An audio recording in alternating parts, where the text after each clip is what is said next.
Today I'm here with Dr. Elisa Stephens. Dr. Stephens is the president of the Academy of Art University in San Francisco. And under her leadership, the Academy has become one of the largest private schools of art and design in the nation. Dr. Stephens is known for her pioneering approach, blending art and design education with cutting edge technology. She's written thought provoking pieces on open admissions, which we'll get into today, and the significance of creativity in the age of AI.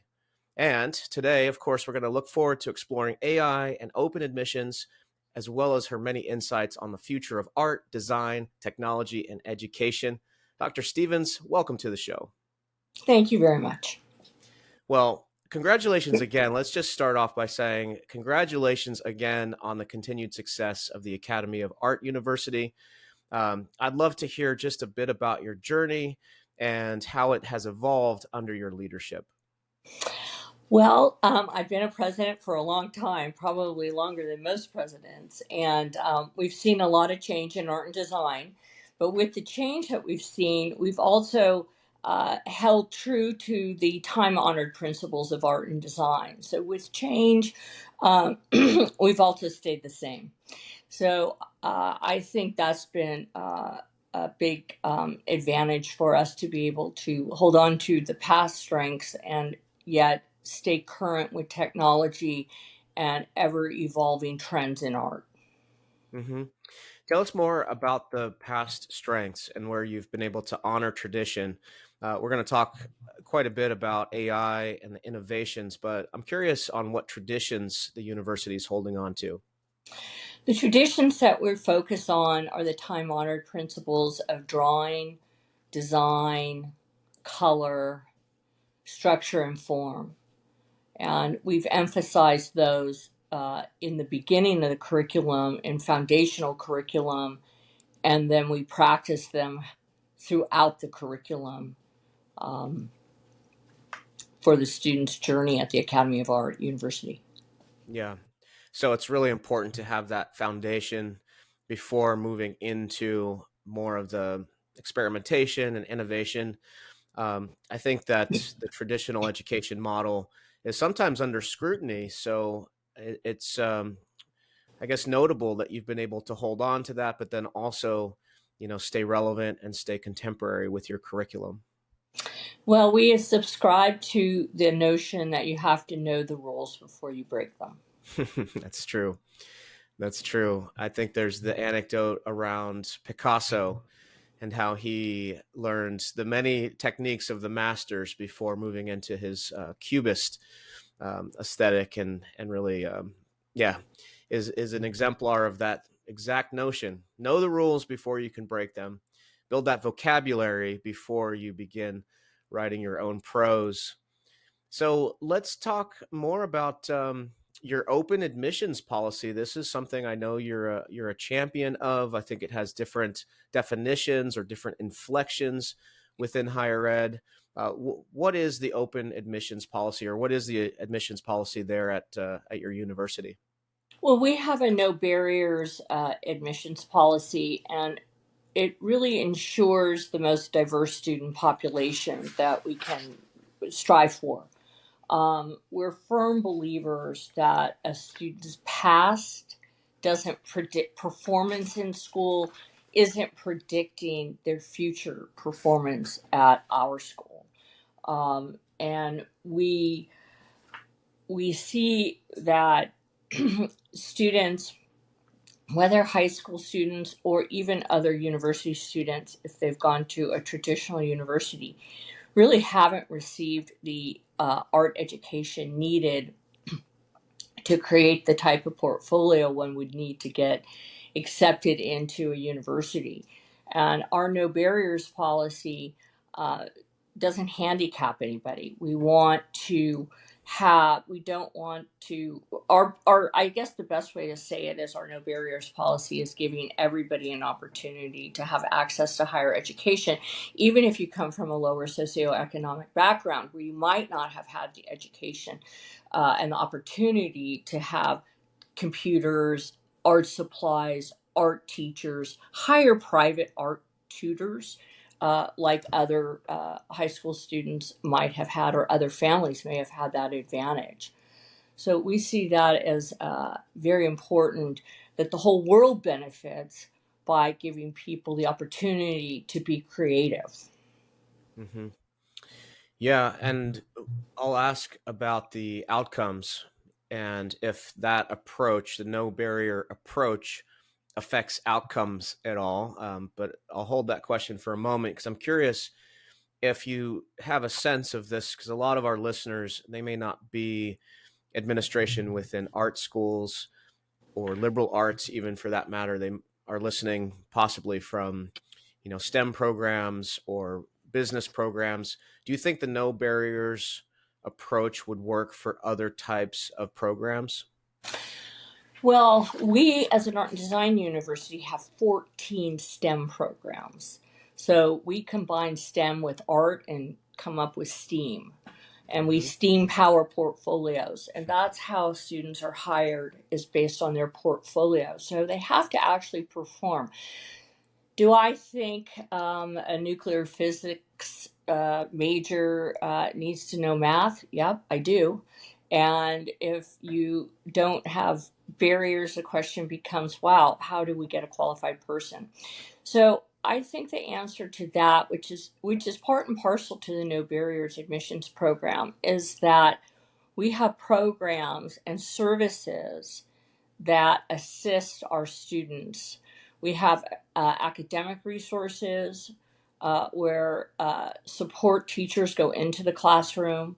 If a student's English is not as strong as it may need to be, we have English for art purposes courses so that students take English for art purposes, and then that teacher goes into the art classes with that student to assist them. We have writing courses that are free.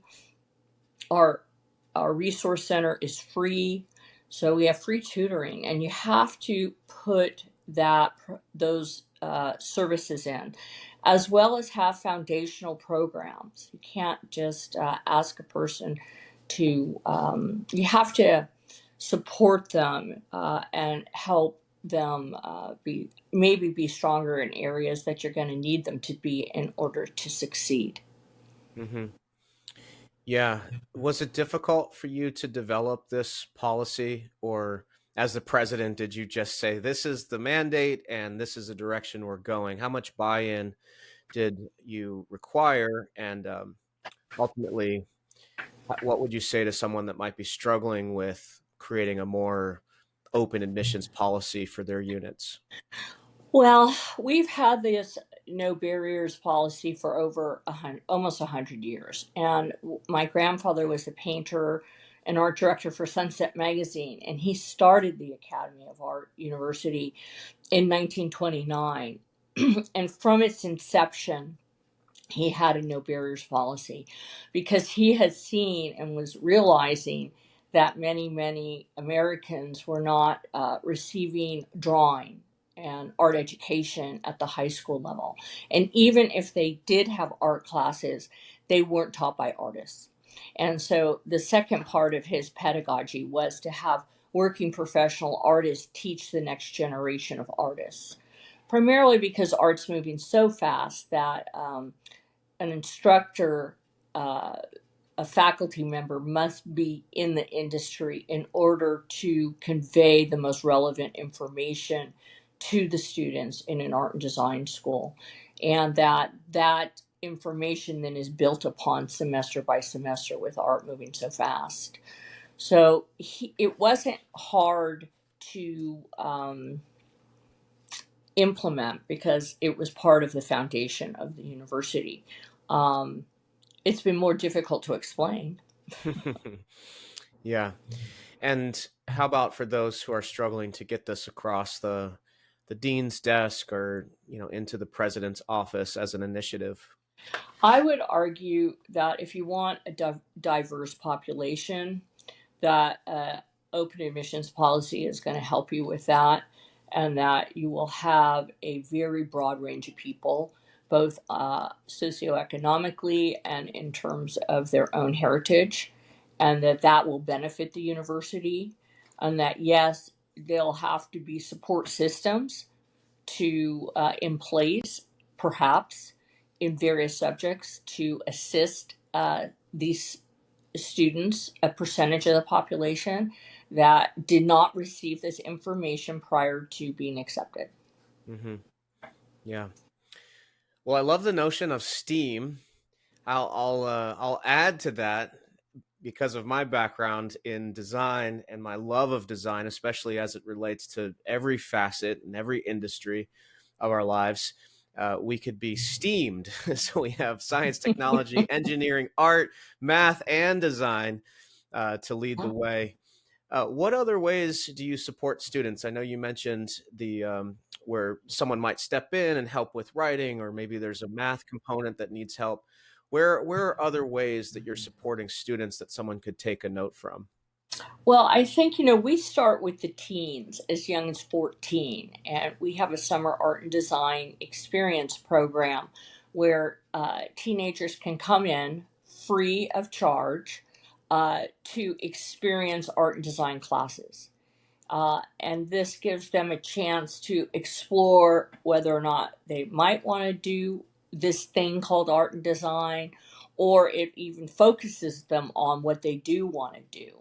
Hmm. And by giving them a summer art experience, and we also expanded it to Saturday art during the spring and fall semester, students actually are acquiring the skills before they get to the academy. And they can even put a portfolio together if they wish as high school students in our free summer art and design program. And I would recommend that other schools do that. And if they want to focus on math and science, they can do so. Yeah, that's great. Tell me a little bit about your recruiting strategies and how you find best fit students. And I know with no barriers, best fit may not be kind of a typical qualification, but how do you recruit and how do you find your way to the prospective students' hearts and minds? Well, recruiting now is really digital, and we're doing a lot of digital outreach. Of course, we use Google, we use YouTube, we're on Instagram. Some of that's paid, some of it's organic.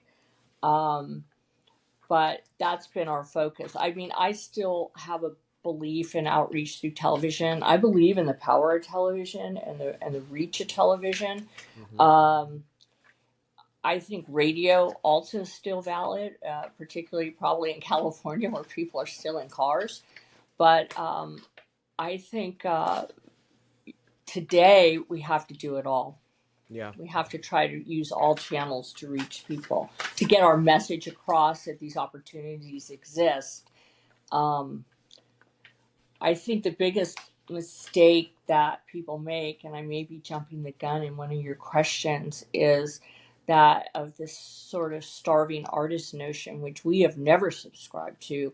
Um, we look around and we see uh, art is everywhere. The cars we drive, the clothes we wear, the buildings we look at, the buildings we're inside, the interior architecture, the movies we watch that are constantly changing.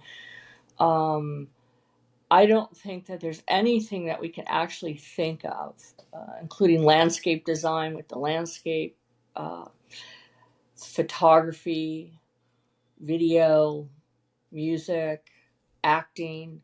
There's nothing that we don't participate in every single day that hasn't been touched by the hands of an artist. And those are all jobs. Hmm. Yeah, well said. Well said. We don't subscribe to a starving artist syndrome. Instead, we subscribe to a successful artist syndrome. And I think that's a message that everyone should hear. And you're absolutely right. Art and design touches every facet of our culture, our societies, and of course, our jobs and our economies. So, tell me a bit more then about recruitment in terms of leaning into your values or your brand differentiators. How have you been able to carve out space and differentiate yourself from other programs that you might be competing with?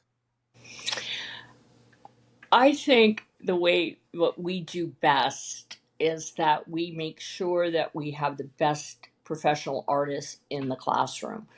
Um, and it's the person instructing that matters. It's not the piece of paper. It's not that. It's the person in the classroom. And to differentiate yourself from any school, it's the instruction and the instructor. And we focus very hard. I use the analogy of sports a lot. Football, for example, they've got the best players. And they work as a team, and that's how they get to the Super Bowl. And they're constantly reevaluating their players all the time. And some players that were great at one point are no longer great for various and sundry reasons. Injury could be a reason. So I think that vigilance on instructors in front of the classroom is important, and it's you can't rest on your laurels with that. And I think equipment to support. Then artists have special environments and need special equipment.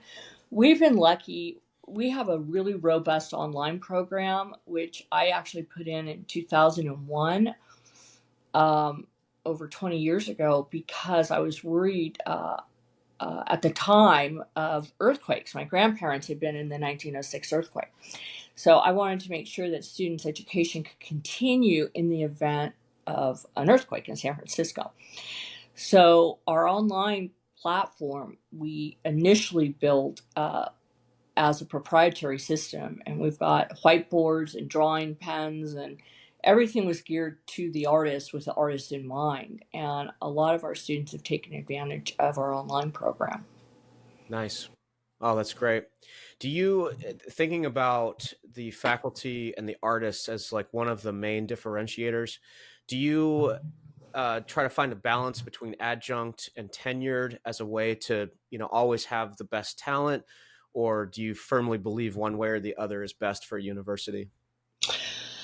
I think for a professional art and design school, which is what we are, we have a very good balance.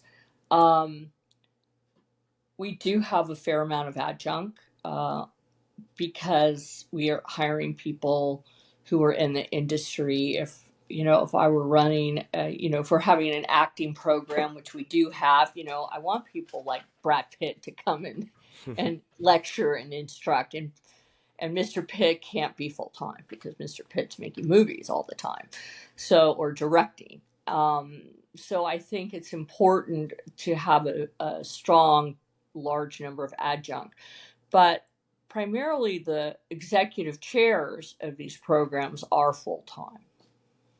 Yeah. Yeah. So a bit of a hybrid model, if you will. I know that word gets thrown out a lot, but hybrid in terms of tenured and adjunct.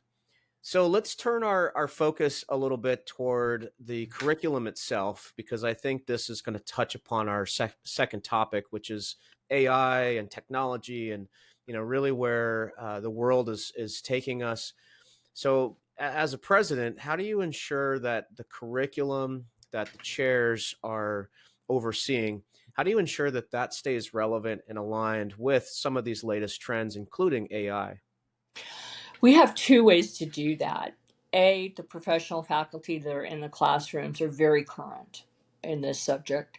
And secondly, we have advisory boards comprised of pros, people who generally cannot spend the time to instruct, but can donate time to advise. Hmm. So we have robust advisory boards that inform us and look at the student work for its strengths and weaknesses, and look at the curriculum to see where we may have gaps and where we have strengths. Yeah. Do you think AI is a challenge or an opportunity for not only higher ed, but career creative professionals? I've embraced technology from the inception of my presidency, and I see it as a tool in the field of art and design. And it's a tool, if it is a tool that enables art and design students to better hone their craft and express their creativity, then I believe as a university we'd be derelict for not teaching that. So I think with AI, it will take over some white collar jobs. I believe that. But there'll always be a need for the human component with AI because the human component will drive AI. Uh, so I think of that could be considered a negative. However, the creative jobs, the ones that are non-factual, the ones that are designed to spark inspiration and create motivation to people, and not it's a non-repetitive job. Creatives are. I think those jobs will exist and be in higher demand because those are the people that are going to use AI. AI is going to need those people to prompt it. If it hasn't been invented or discovered or created, AI can't imagine it. So I think the future for artists on the iterative process that AI um, uh, provides, and it provides it quickly, and it provides a lot of the iterations, I think is valuable for the artist to inspire the artist. What might take days and weeks to come up with 100 ideas, AI is going to come up with in 30 seconds. And then the artist will take those ideas and improve upon them, expand upon them, change them. Yeah. Yeah, that's exactly where I land with that too. It's nice to hear your perspective. I've been reminding people that HI, human intelligence, is never going to go away, and then HD, human direction, is also going to be increased, ultimately leading to the best AI we've ever seen, which is not artificial intelligence; it's augmented intelligence. And I think that if Michelangelo had people helping with the Sistine Chapel, many artists in the next year and beyond are going to be leaning on AI as that production artist to help generate ideas and help execute on some of the concepts. The the use of AI. Have you seen any interesting projects or interesting artifacts coming out of the university with AI? I'm just curious about that as well. Yes, we've had AI embedded in our curriculum for over a year, and we see it in advertising, the copywriting area. We see it in art direction and the actual commercials that are being created. We're seeing our students in fashion design start implementing it with their fashion designs. Photographers are using it, and particularly our industrial designers, our car designers, and our product designers. They have it, they're using it. The game designers are using it, so we're seeing it in game design, and it's pretty well integrated into all those majors. And I think that we have over 120 programs, but those departments are really taking it and running with it. And I've seen some really fascinating artwork that's come out of it. Yeah. Well, I appreciate the fact that you've listed so many industries because I know that in terms of producing graduates who have gone on to make significant contributions in, industry wide, uh, the art university has really excelled in this area. Can you share maybe an example or two of a student who's made an impact? Um, I can, and in fact, I wish I could show you the impact that they're making, because I think the picture speaks volumes. We're seeing it. I just saw some examples in car design, and footwear design, the iterative process, um, uh, where they're improving on the look of the shoe. Let's say, for example, a tennis shoe. Once again, the machine can't um, tell you whether that shoe's comfortable or whether it works. That's going to have to be with the artist to do prototyping and really testing it. But I've seen amazing things happen in advertising, where they're coming up with amazing. Our last student, she took images and then she did copy, and she used AI to advertise an electric motorcycle, and it was a video, and it was very powerful. And I think she's probably going to get hired based on that work that she did. Hmm. Yeah. Another aspect to AI, which we teach and which we have taught for many, many decades, is the collaborative experience. And a lot of artists, when they first come to us, aren't aware how collaborative art is, art and design. And you may have a painter that works alone in a studio, but everybody else, whether they're photographers, motion picture television people, designers, writers. They're all architects, interior designers, landscape architects. They're all working collaboratively. Animation, animators, the game designers, none of that's done by an individual. It's done in a team. And it's usually a team of diverse artists and designers because they all play a role. And that collaborative process is practice, and you have to be taught how to do that. You have to be taught what your role is. And then you have to work very hard to keep up with the team and the collaboration. And that's a skill. And we have many, many, many collaborative projects that tie into industry. So students are already getting contact with industry before they graduate. And this is helping them get employment. It's Yeah. helping them be seen. Yeah, that's great. That's absolutely great. I love the the placements and the connections that a student can make with industry as part of the curriculum, part of the learning experience. The notion of collaboration too, I think, touches on what we were just describing, where we're now learning to collaborate with AI, right? So it's not only the other types of members or specialists as part of your team, but then also, how does AI collaborate with that process? How does AI contribute and collaborate to the overall outcomes? Thinking of collaboration and success, what are some other skills or the qualities that you're looking for and trying to develop in a student so that they do go on to succeed in the field of art and design? What are those key skills? Well, I think that we talked about the drawing and the design skills, color, structure and form, technical skills, computer skills, AI skills.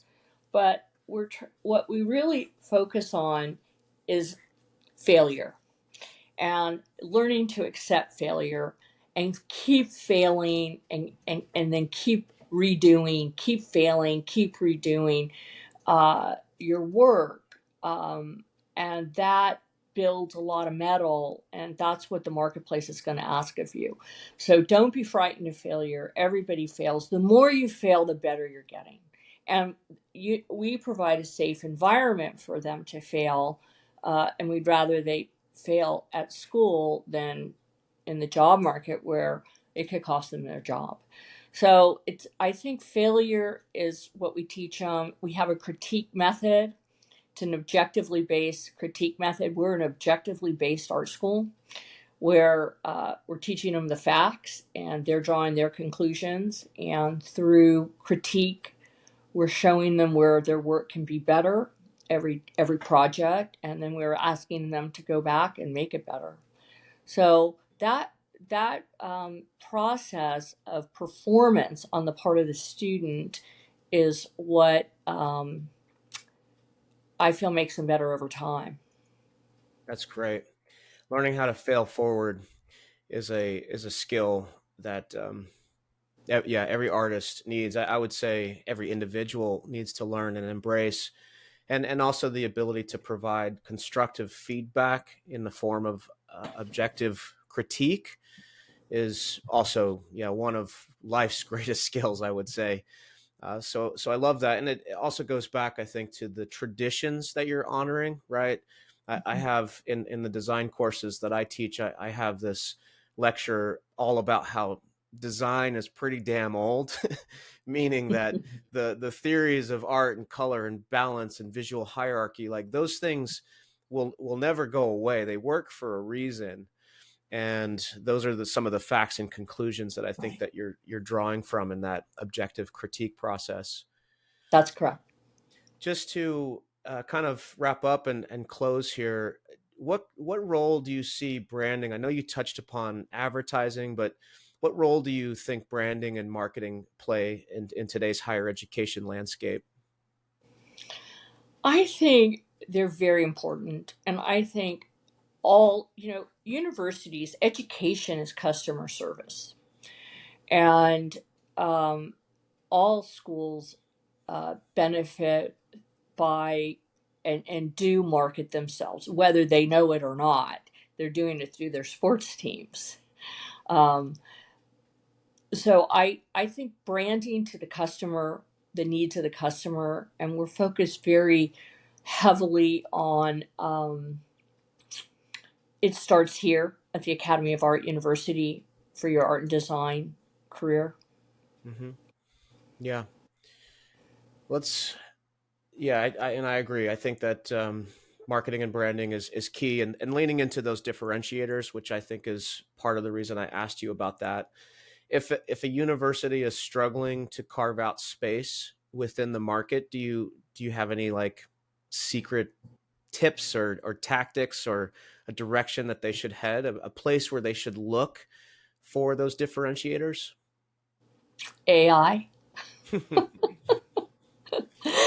I think that they need to look closer to home Hmm. in your own backyard and see where your strengths are.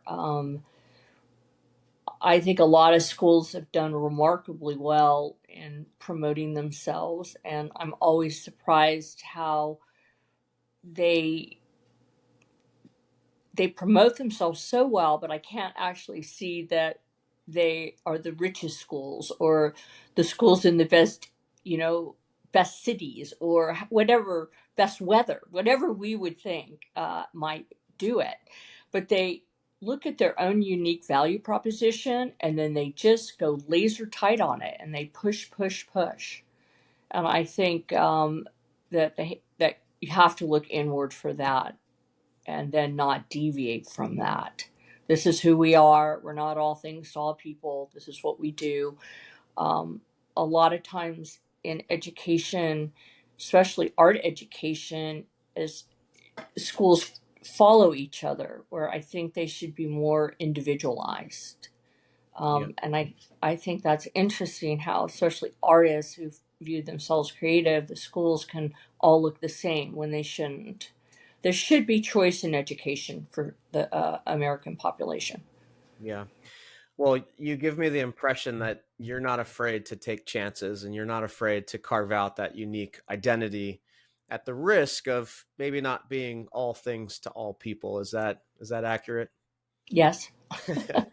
And back to your earlier answer about what skills an artist or an individual might need, I think at the institutional level, what you're advocating for in terms of branding is don't be afraid to take those chances. Don't be afraid to fail forward and redo and iterate and grow and learn at the institutional level.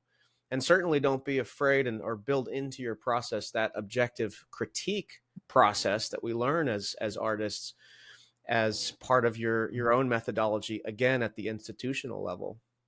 That's right. It's a life learning lesson. The future for artists and designers is robust because art and design is woven into the fabric of our society, and that's based on looking around and seeing that everything that we see has been touched by the hands of an artist. Hmm. Yeah.